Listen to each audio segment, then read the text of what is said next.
za ka yi withdrawing card ɗinka zuwa cikin Bitget wallet domin ka samu ƙarin card guda 30,000. Farko za ka shiga nan, da ka shiga nan za ka zaɓi exchanges.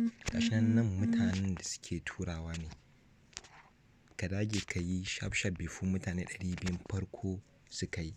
Gashi nan kai sai ka danna send here. Yanzu haka iyaka Bitget ake turawa, kana zaɓa sai ka ce yes. Idan kana da Bitget kai zai ka zaɓi wannan made I have it.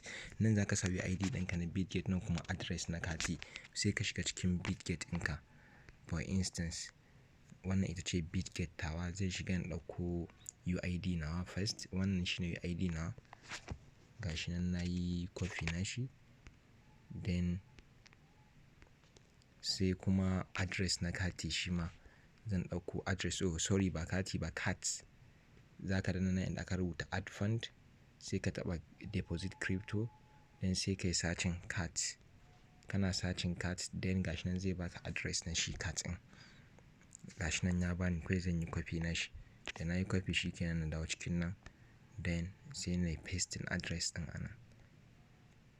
Ba buƙatar ka saka yake da suna memo. Shi kenan, kai sai ka danna send here.